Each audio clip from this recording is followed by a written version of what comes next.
जो मेहमान हैं उनसे आपको इंट्रोड्यूस करा देते हैं।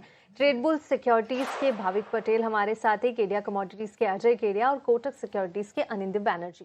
आप तीनों मेहमानों का बहुत बहुत स्वागत है इतना स्वदेश पर। मैं भाविक जी, आपकी क्या सलाह होगी? क्या आपको भी लग रहा है कि जो प्राइजेज हैं और जो सप्लाई डिसरप्शन यहाँ पर हुआ था, सब कुछ नॉर्मलाइज होने में कम से कम 5 से 6 महीने जरूर लग जाएंगे और तब हम देखेंगे कि जो कच्चे तेल के प्राइजेस है वो $70 के नीचे आते हुए नजर आएंगे।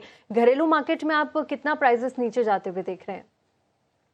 गुड मॉर्निंग तक की। Good morning. देखिए, मुझे लग रहा है कि आई थिंक 3 महीने तो मिनिमम लगेंगे, 2 से 3 महीने प्री वॉर प्रोडक्शन आने में। और अभी भी मुझे लग रहा है कि ब्रेंट जो $82 के करीब है, आई थिंक नीचे $75 तक जा सकता है। उसके नीचे सस्टेन होना थोड़ा मुश्किल है।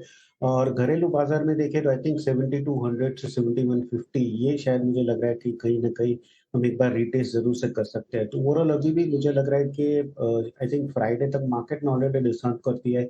स्ट्रेट ऑफ फॉरवर्ड ओपन ही हो जाएगा मार्केट तक, फ्राइडे तक जो साइन जो है वो भी हो सकती है। तो ओवरऑल अभी भी लग रहा है कि कच्चे तेल में थोड़ी गिरावट है वो और कंटिन्यू रह सकती है। मैं अनिल बैनर्जी के साथ सहमत हूँ। आई थिंक थोड़े उछाल पे भी बेच कर भी चलना चाहिए। आई थिंक ओवरऑल 7200 का नीचे टारगेट रहेगा और जब तक 8200 के ऊपर नहीं जाता एमसीएक्स में, तब तक I think sell and rise की रणनीति रखनी चाहिए। 8200 का एक अहम लेवल है एमसीएक्स पर और बेयरिश ट्रेंड यहाँ पर भाविक जी ने भी जताया कच्चे तेल को लेकर। आगे बढ़ेंगे और गोल्ड सिल्वर इंपोर्ट में भी बड़ी गिरावट देखने को मिल रही है। जो डेटा आया है उसके मुताबिक 6% से बढ़ाकर 15% की एक इंपोर्ट ड्यूटी सरकार ने बढ़ाई थी और अब गोल्ड इंपोर्ट $5.63 बिलियन से घटकर मई में जो रहा है वो $3.42 बिलियन रहा है। मंथली आधार पर 39% की गिरावट यहाँ पर दर्ज की गई है और सिल्वर इंपोर्ट करीबन 82% घटता हुआ यहाँ पर दिखा है। सालाना आधार पर सिल्वर इंपोर्ट 87% घटा है तो वहीं गोल्ड इंपोर्ट में 34% की बढ़ोतरी दर्ज की गई है। इसके अलावा अप्रैल से मई FY27 की अगर बात करें तो इस दौरान गोल्ड इंपोर्ट जो है वो 60% बढ़ा है। $9.04 बिलियन यहाँ पर आता हुआ ये डेटा नजर आया। इसके अलावा सरकार ने चांदी पर कुछ इंपोर्ट प्रतिबंध भी लगाए थे। सिल्वर ग्रेन और सिल्वर पाउडर को भी प्रतिबंधित श्रेणी में यहाँ पर डाला था। भाविक जी, देखिए जो डेटा आया उसमें बड़ी गिरावट देखने को मिल रही है। हालांकि सरकार ने भी काफी सारे प्रतिबंध यहाँ पर लगाए थे, सीएडी पर लगातार प्रेशर बन रहा था, करेंसी हमारी वीक हो रही थी, काफी सारे फैक्टर्स यहाँ पर भी थे। अब क्या जो ये बढ़ी हुई ड्यूटी है और जिस तरह इंपोर्ट में गिरावट देखने को मिली, क्या ये गिरावट आगे भी देखने को मिल सकती है? हालांकि अब वॉर को लेकर इज आउट की खबरें आ रही है बाजार में। यस, असर रहेगा क्योंकि डिस्करेज करने के लिए हमने इंपोर्ट ड्यूटी गवर्नमेंट ने बढ़ाई थी और यूजुअली एक डायरेक्ट इम्पैक्ट ही रहता है कि अगर इंपोर्ट ड्यूटी बढ़ती है डेफिनेटली प्राइसेस बढ़ते हैं, तो उसकी वजह से जो इंपोर्ट है लोग खरीदना है वो कम कर देते हैं। तो वही हमने देखा था। दूसरा एक ये भी फैक्टर है कि एक जनवरी तक जो हमने लास्ट ईयर में एक तेजी देखी थी गोल्ड और सिल्वर में, वो कहीं ना कहीं हर्ट हो चुकी थी। तो उसकी वजह से भी जो लोगों का इन्वेस्टमेंट तरफ से जो सोचना था वो वही था कि ज्यादा रिटर्न अगर देख रहे हैं तो इक्विटी मार्केट में मिल रहा है, नहीं तो गोल्ड और सिल्वर में। तो उसकी वजह से भी एक डल मोमेंट आ गया था और इंपोर्ट ड्यूटी की वजह से प्राइस हाइक हो गई। तो ये दोहरी मार हुई थी जिसकी वजह से हमने देखा था कि इंपोर्ट जो हमने किया है वो कहीं न कहीं कम हो गया है। तो आगे जाके भी मुझे एक्सपेक्टेशन है कि ये स्ट्रेट ऑफ होर्मुज़ के ओपन हुआ है, थोड़ा पॉजिटिव सेंटीमेंट है। बट आई थिंक जब तक ये इंपोर्ट ड्यूटी रहेगी, इतने हाई रहेगी, तब तक एटलीस्ट हमारे जो डेटा जो है इंपोर्ट के, वो कहीं न कहीं लास्ट ईयर तो कम ही रहेंगे। तो आई थिंक गवर्नमेंट शायद थोड़ा 1 से 2% अगर कम करती है, तो एक अगेन हमें लग रहा है कि इनपुट जो फिगर्स है वो थोड़े बढ़ सकते हैं। वरना एक्सपेक्ट कर सकते हैं कि एटलीस्ट नेक्स्ट 6 मंथ्स जो है वो इनपुट जो है वो सबड्यूड ही रहेंगे। अलावा आज की रणनीति गोल्ड एंड सिल्वर को लेकर क्या रहेगी आपकी? पर मैं तो अभी भी मैं थोड़ा बेरिश हूँ।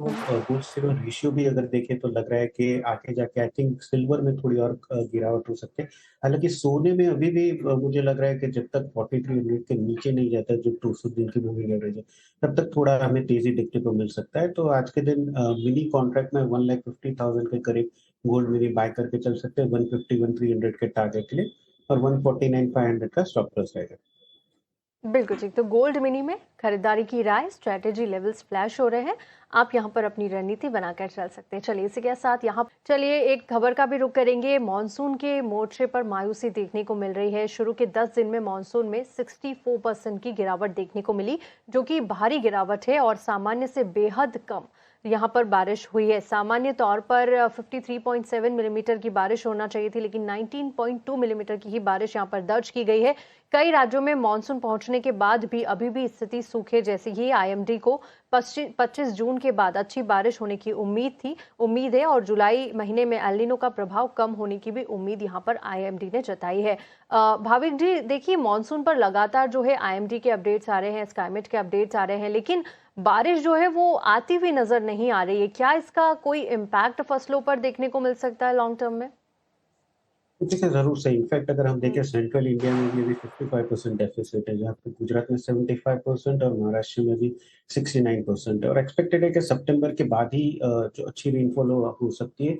अभी तक के लिए जो एल नीनो है वो भी पीक पे है और लास्ट 5 साल के भी या 10 साल के भी एवरेज देखें तो एवरेज जो टेम्परेचर है ओशन का वो ज़्यादा है, तो उसकी वजह से लग रहा है कि आगे जाके भी आई थिंक जो शॉर्टफॉल है रेनफॉल की वो रहने ही वाली है। तो उसकी वजह से काफ़ी सारे जो क्रॉप्स जो अभी सोइंग के कर रहे हैं, उसपे ऊपर मुझे लग रहा है कि कहीं न कहीं असर हो सकता है। इसकी वजह से ही हम देख रहे हैं कि कॉटन जिसके जहाँ पे जो बारिश है वो कम रहती है, तो उसकी वजह से काफ़ी लोग हैं, वो लोग कॉटन पे भी ज़्यादा पसंद कर रहे हैं। तो इनफैक्ट इस बार जो है क्रॉप्स जो है, उसपे हमें लग रहा है कि काफ़ी असर हो सकती है और उसकी वजह से आगे जाके शायद फूड इन्फ्लेशन है, वो कहीं न कहीं थोड़ा बढ़ सकता है। बिल्कुल ठीक। तो एक ये पूरी कड़ी है, बारिश कम होगी, फसलों पर इम्पैक्ट आएगा, आगे जाकर आपको फूड इन्फ्लेशन पे भी थोड़ा सा इम्पैक्ट आता हुआ जरूर नजर आएगा। चलिए अब इसी के साथ हम मुनाफे की मंडी को यहीं समाप्त करेंगे। अनिंद जी, केडिया जी और भाविक जी, बहुत बहुत शुक्रिया आपका हमारे साथ जुड़ने के लिए और तमाम कमोडिटीज पर अपनी राय रखने के लिए शुक्रिया।